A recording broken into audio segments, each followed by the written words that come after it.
functional architect in the functional architect team in the AA organization. Until now, just to make some order, we talked about UFT, we talked about BPT, and right now I want to talk with you a little bit about Sprinter. Who at the audience over here in Israel knows what is Sprinter? Can you raise your hands, please? Okay, no need for that session. Thank you very much. We'll take it offline. Okay, so anyone knows what we have in this slide? What is this picture? The first HP laptop? Sort of, the first HP laptop, someone over here said. So basically what you see over here, this is a robot that knows how to milk a cow.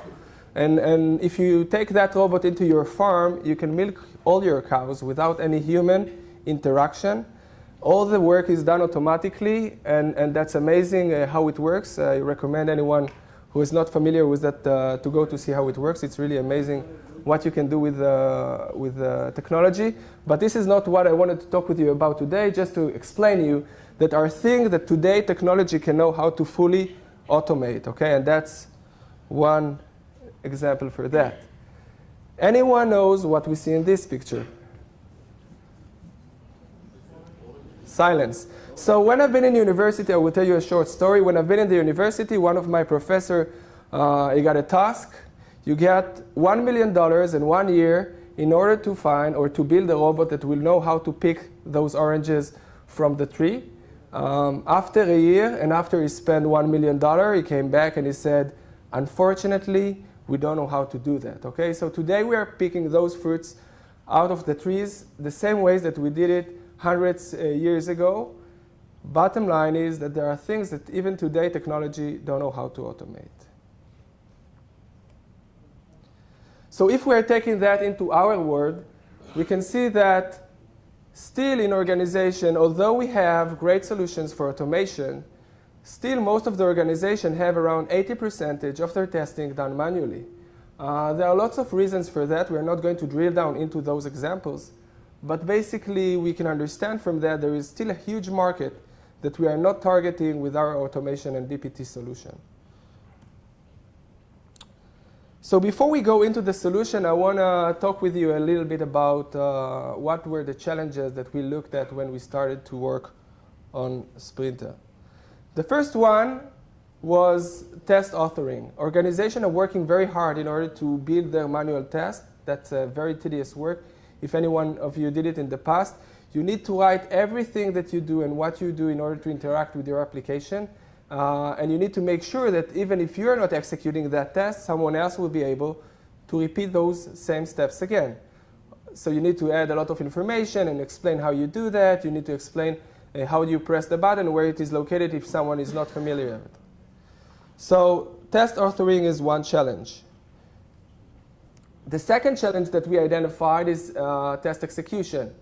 And the test execution is very complex, and Avivi talked a little bit about the need to repeat the same test on a different data sets, different environments, and that is a tedious work that you need to go over and over and again, the same process, different environments, and we looked if we can help this poor manual tester. And if we have developers in the audience, I'm sure that you're familiar with the case that you get a defect and you say, what the hell, this guy wanted me? I don't know how to reproduce that issue. And then he rejects the defect, and the QA engineer see that reject and say, well, this developer never understood what I'm trying to tell him, and then he reopened the defect, and that's like a ping pong between the developer and the QA. It really takes a lot of time from the organization. And we looked at that problem and tried to understand if we can give some good solution and if we can help in this space as well. The next item, and actually this item we didn't target it when we started to build our manual solution, was auditing. There are markets or businesses that auditing is very important for them, and they invest a lot of time in order to give evidence that what they did really happened. They need to take screenshots. They need to create reports that will give examples that what they did really happened. And this is also something that we looked into. The last one is another QA methodology of manual testing, which is exploratory testing. This became more and more common today when we have the agile trends and more organizations are going towards agile. Tests that are not fully, you don't have document that can explain what is the test, but the developer or the QA engineer actually go through a flow and after he understands the application, and you don't document it anywhere. The problem over here is that you need to understand how to reproduce those issues in case that you find an issue. In addition, you would like to know, in case that you find an issue, maybe you would like to know if you tested in the previous drop as well. So we looked at that problem as well, and we'll talk a little bit how we solved it. So what is HP Sprinter? Till now, we talked about the need and the problems. Now let's talk about the solution. So basically, what we did is we took the technology that we already have in-house, our automation engine, and we looked what we can gain from using that engine. And I will show you in the examples what we did and how we used that automation engine, and we made the test from manual test into attended test, meaning you have someone that interacts with the application, and you can take the flows that he is doing and maybe try to accelerate the process. So the first area that we focused on is the test authoring. In the test authoring area, we looked if we can help him to write the test much faster, to add information that will be more convenient for him to write the test, and later on for someone who read that test to execute that test. The second area is the test execution. And in the test execution, we also find several tools that can help the manual tester to accelerate and run his test faster, to cover more environments, and to report defects easier, and so on. And the last area is exploratory testing, because we have some kind of a track and log for what you did. And again, if you want to review what you did, it's very easy, and also to report defect from that direction. Sprinter basically comes in two flavors. The first flavor that we have is the ALM flavor. If you buy ALM, so that's part of the package that you pay for, and you can execute your test and report defects into ALM. And coming soon, very soon, we are going to release a standalone version that you can interact with different tracking system, and you can work without ALM with Sprinter. So maybe before we are going to the demo, if someone have a question.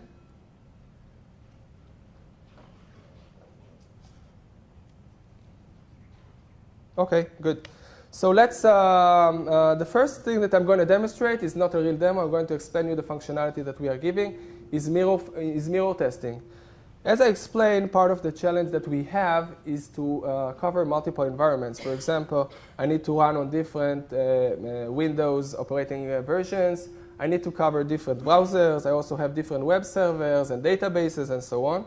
So what I need to do now is I need to set those environments in my lab. And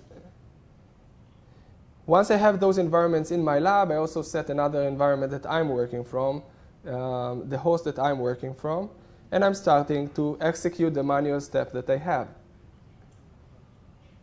Once I execute an operation in my machine, it replicates automatically on real time to different machines, and that way we actually repeat the same test several times. As you can see over here, I ran that test, for example, 5 times, one on my machine and 4 remote machines. But unfortunately, I find an issue, okay? And I get a notification from Sprinter that something is not working right on one of the machines.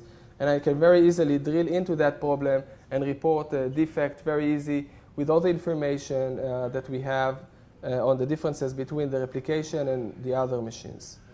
So that's basically Miro. Now let's go after we talked and blah, blah, blah, as Avivi said. Let's go into the demo. OK, so what you see over here is HP Sprinter. You can see at the top that we have two areas for Sprinter. The first one is test plan. You can see that you can create new test or open an existing test, and very easily to add step to that test. You can see the name, the description of each step. You can see the expected result. You can also add screenshot very easily to every step that you are creating. But more than that, you can record and work on your application. And once you record your steps, it will generate steps like the one that you can see over here. Click the Proceed Secure Checkup button. So that way, we can collect information and the action that the user is doing on the application, and we add them as steps into your manual test. That's for the test authoring, and that's actually the feedback that we got, that it saves a lot of time and helps the customer to build or to write their tests. As for the test run, we are going to run a test, and I will explain you what we see over there. So over here, I have the power mode. I'm not going to drill down into it, but that's what I said earlier, that we have the automation engine that we're using. And once we are executing the test, and what I'm going to execute right now is the test that I showed you earlier, is that we are taking our automation engine. It starts to work. It invokes automatically your application.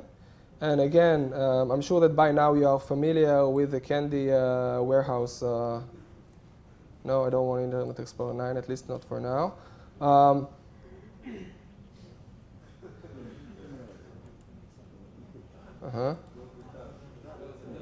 It's a tab. OK, thank you. So what you can see over here, this is the steps. You can see the steps that I need to execute. I can very easily mark the status of steps, and it goes to the next step. I can watch, if I have annotation, I can watch that annotation and make sure that I'm on the right place. It helps me to navigate in that area. We took a lot of feedback that we got over the years for manual testing, and basically embedded that solution into Sprinter. I can also open a defect, and we have a few kind of defects that you can open.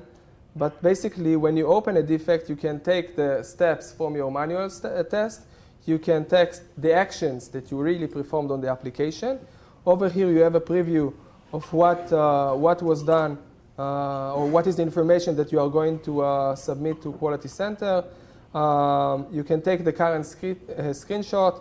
And in addition, we are recording a movie that can help the developer later on to see how to reproduce the same issue that we had. When you submit, actually, what you see is the defect, the UI that we have in ALM.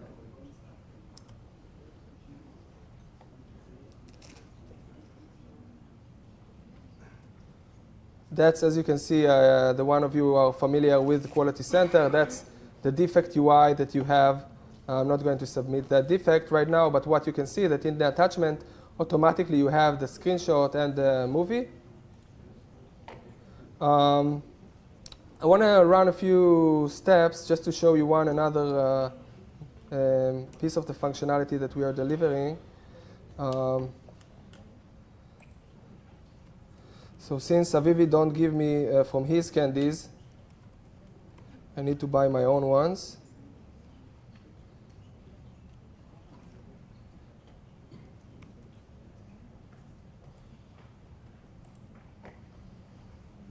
So right now I'm going over the steps. I can see them in the step sidebar. I would go to an order that I saved, and I would like to validate the order process and the payment. And for that, I need to check several payment options that I have. And I will show you in a second how that is done. So that's the order process. I need to do it manually because for some reason UFT braked and didn't work, and I need to execute it manually.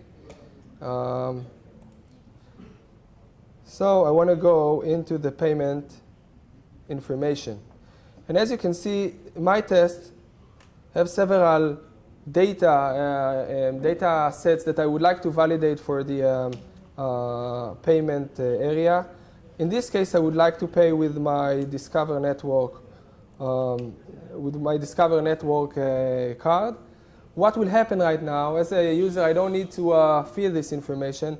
And this is automatically being imported into my application. I have some error over here. Probably the data that I feed over here was problematic, but I don't need to do anything. This is mapped automatically by Sprinter. Right now, I want to show you the report that we get at the end. We have a lot of functionality over here that I didn't cover, like we have scanners that can automatically learn and find defects for the users. We have macros that you can record. We have annotation and additional features in the execution area. What you can see over here, this is the report that I generated from the run that I had. You can see over here the step that I executed. And in addition, when we talked about exploratory and auditing, you can see over here exactly the timestamp and the operation that were done on the application. For example, if one of my guys in the team disappeared for 2 hours from some reason, I can find it over here. In addition, we can take that and convert it into a manual test later on if that is relevant as well. We also have over here a storyboard. I'm not going to drill down into that, which gives you a screen of all the process that you had along the way. So that's basically, in a nutshell, HP Sprinter. Now I'm open for questions from the audience.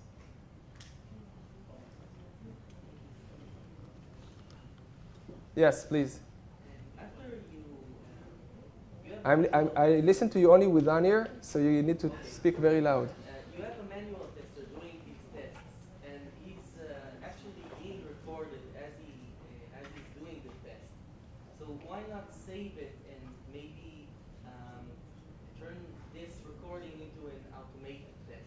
Okay, I will repeat the question. The question over here was, someone already execute this manual test. Why not to take that process, right, and to convert that manual test into an automated one, right? So that's a huge, great question. We have that feature over here, and I didn't talk about that. You can take that test and convert it into a UFT asset. This is something that we are going to release in Discover this year.